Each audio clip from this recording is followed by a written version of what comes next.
Votre caisse d'assurance maladie de Vendée vous présente Parlez-moi santé.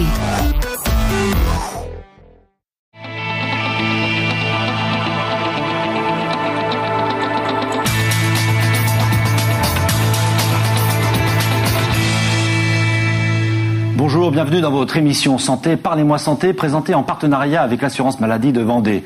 Être enceinte, attendre un bébé, c'est souvent un moment privilégié, exceptionnel, émouvant, que l'on attend tous, mais parfois, eh bien, c'est susceptible d'angoisse, d'inquiétude et de nombreuses questions. Bien vivre sa maternité, c'est le thème de notre émission d'aujourd'hui que nous allons décortiquer, approfondir avec Madame Brigitte Poirier, sage-femme libérale, et bien sûr Anne Pruvot-Fournier, fidèle collaboratrice, responsable du service promotion de la santé à l'assurance maladie de Vendée. Bonjour à vous. Bonjour. Merci. Bonjour Anne. Merci d'avoir donc accepté, Madame Poirier, notre invitation. Alors, d'abord, dans un premier temps, qu'est-ce qu'une sage-femme? Qu'est-ce qu'être sage-femme? Alors la sage-femme, rappelons-le, exerce une profession médicale à compétences limitées qui lui permet de prendre en charge maintenant, avec l'extension des compétences de la puberté jusqu'à la ménopause, quand tout est physiologique. D'accord, donc bien au-delà du champ de la maternité, qui est le thème de notre émission d'aujourd'hui. Alors, plus particulièrement, revenons sur la grossesse. Vous intervenez à partir de quand ? Alors, dans le suivi de la grossesse, quand la grossesse est normale, physiologique, la sage-femme va intervenir depuis la déclaration, puisqu'elle peut effectuer la déclaration de grossesse. Si elle a son diplôme d'échographiste, elle peut aussi effectuer les 3 échographies recommandées par la Sécurité sociale. Elle va assurer le suivi médical de la grossesse avec les visites mensuelles, puisqu'elle peut prescrire les bilans sanguins, les examens complémentaires, voire effectuer un arrêt de travail si c'est nécessaire. Ensuite, elle va proposer l'entretien prénatal précoce à partir du 4e mois. Ce n'est pas un examen médical, c'est un entretien qui permet au couple de venir voir avec la sage-femme, de s'entretenir sur toutes les questions qu'ils peuvent se poser sur l'arrivée de ce bébé, qui permet quelquefois de désamorcer les inquiétudes et les angoisses. Et puis elle va également proposer les cours de préparation à la naissance, 7 séances de préparation à la naissance prises en charge par la Sécurité sociale.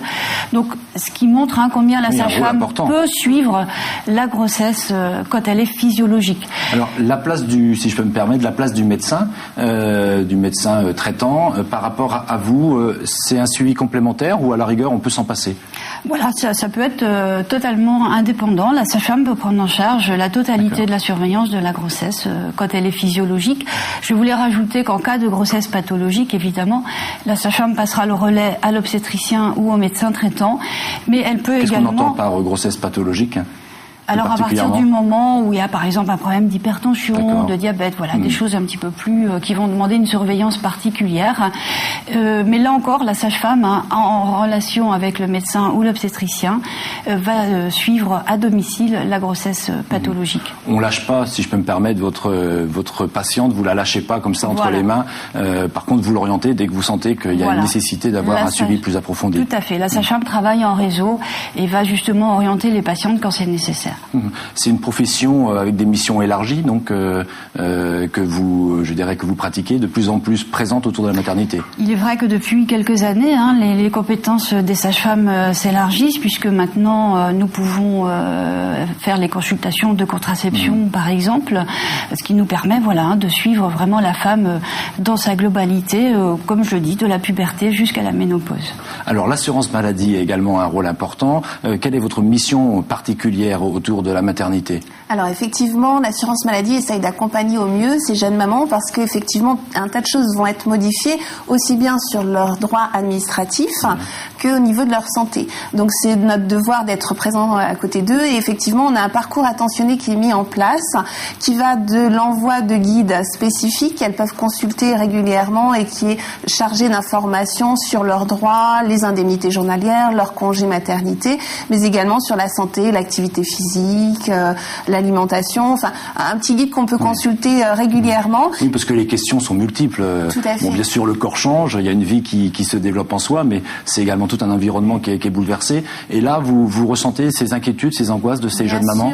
Bien sûr. Et de toute façon, en plus, pour répondre à ces demandes, on a mis en place des ateliers collectifs qui permettent justement d'échanger.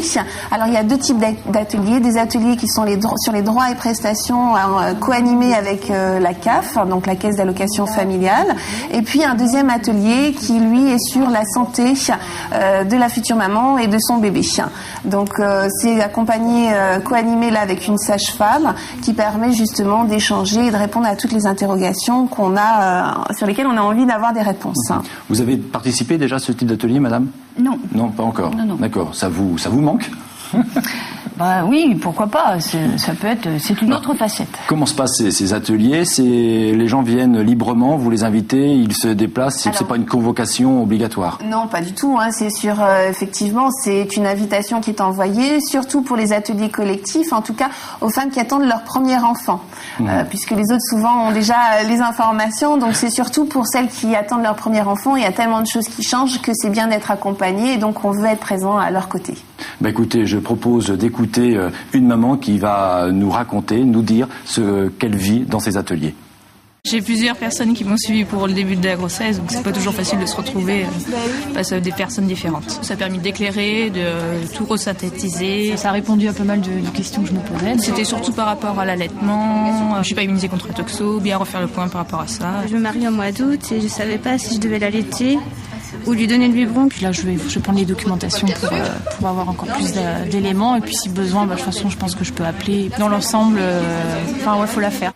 Voilà, donc un beau témoignage. Madame Poirier, je me retourne vers vous. Quels sont les conseils que vous pouvez apporter et donner à toutes ces mamans qu'on vient de voir dans ces ateliers, mais également à toutes celles qui nous écoutent ? Alors je dirais que vivre sa grossesse en pleine santé commence avant la grossesse avec la visite préconceptionnelle. C'est une visite qui peut être effectuée par une sage-femme, un médecin traitant ou un obstétricien. Donc déjà avant que le projet de bébé soit concret. Mais déjà on l'a à l'esprit et il faut venir tout de suite vous voir. Voilà, de manière à faire le point sur la santé de la maman, les vaccinations par exemple, est-ce qu'il y a déjà des problèmes de santé préexistants avant la grossesse, la complémentation en acide folique, par exemple la vitamine B9, et éventuellement les problèmes d'addiction, tabac, alcool, etc. Ce qui permettra aux professionnels de diriger la maman pour résoudre tous ces problèmes-là. Donc c'est un check-up complet de la situation, de la santé en quelque sorte. De manière à garantir une grossesse en pleine santé.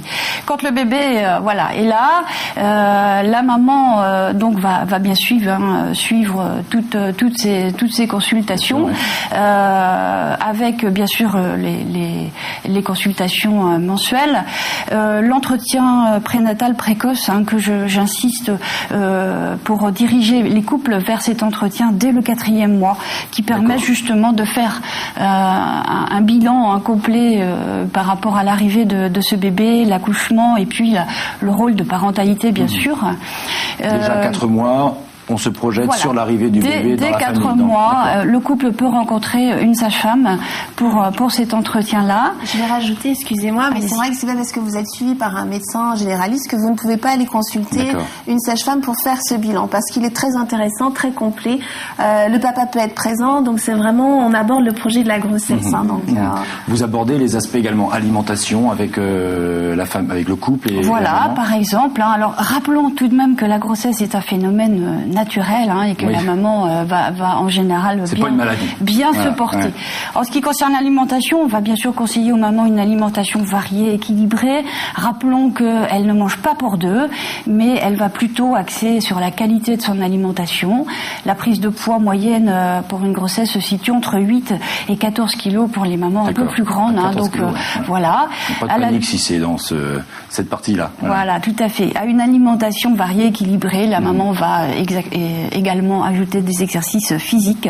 Bien sûr, les sports violents sont contre-indiqués pendant la grossesse, mais on recommande une pratique de la marche 30 minutes tous les jours, auquel la maman peut ajouter éventuellement la piscine ou les bains de mer en fonction de la Donc, saison. On va dire du plaisir, se faire plaisir, du plaisir, tout en étant prudent. Alors, l'assurance maladie a également fait des efforts, on l'a vu tout à l'heure avec vous, mais également avec un site, Amélie Santé, amélie.fr, donc 2 sites en un. Expliquez-nous tout ça. Alors, effectivement, vous avez le site amélie.fr sur lequel vous allez trouver des informations sur l'actualité de la caisse, mais vous avez un espace, en fait, quand vous allez sur votre espace assuré, tout ce qui va concerner la prévention.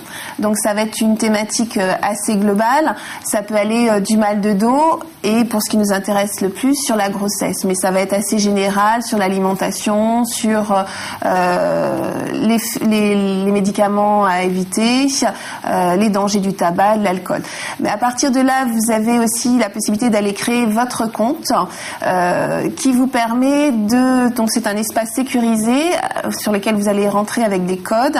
Mais là, vous avez donc votre espace personnel et qui vous rappelle les dates de vos examens, qui vous donne des conseils et qui vous accompagne tout au long de votre grossesse. Ça, c'est votre espace à vous, quelque part. Vous pouvez aussi aller, il y a un simulateur pour vous permettre de calculer vos indemnités journalières, votre congé maternité. Et pour avoir plus ample renseignement sur votre santé, par contre, vous avez un lien qui vous amène directement sur le site Ma Santé, Amélie Santé, où là, vous retrouvez la thématique, bien évidemment, des antibiotiques, de la grippe, mais vous avez aussi des informations sur la grossesse. D'accord, donc là, on a tous les renseignements qu'on peut avoir. C'est un site assez complet qui explique le déroulement de la grossesse, mais aussi quand on est enceinte, ce qu'on doit faire, quelle est l'activité physique qui est conseillée, et, donc vraiment très riche. Donc le mieux, c'est d'aller les consulter. Ce qu'on peut dire quand même, c'est que ce site ne remplace pas les visites régulières chez la sage-femme. Bien évidemment. Tout à fait. Voilà. Un dernier conseil avant de clore notre émission. Eh bien, je conseillerais au moment d'aller consulter des sages-femmes. La Vendée est bien dotée en sage-femme libérale. Merci beaucoup, merci pour toutes ces explications. Voilà, vous l'avez compris, être enceinte, c'est pas une maladie, c'est véritablement beaucoup de bonheur, beaucoup de joie. N'hésitez pas à retrouver Amélie, ameliesanté.fr, amélie.fr pour avoir tous les renseignements complémentaires à cette émission. À bientôt, au revoir. On se retrouve dans quelques semaines pour notre prochaine émission sur le surpoids des enfants. C'était Parlez-moi santé avec votre caisse d'assurance maladie de Vendée.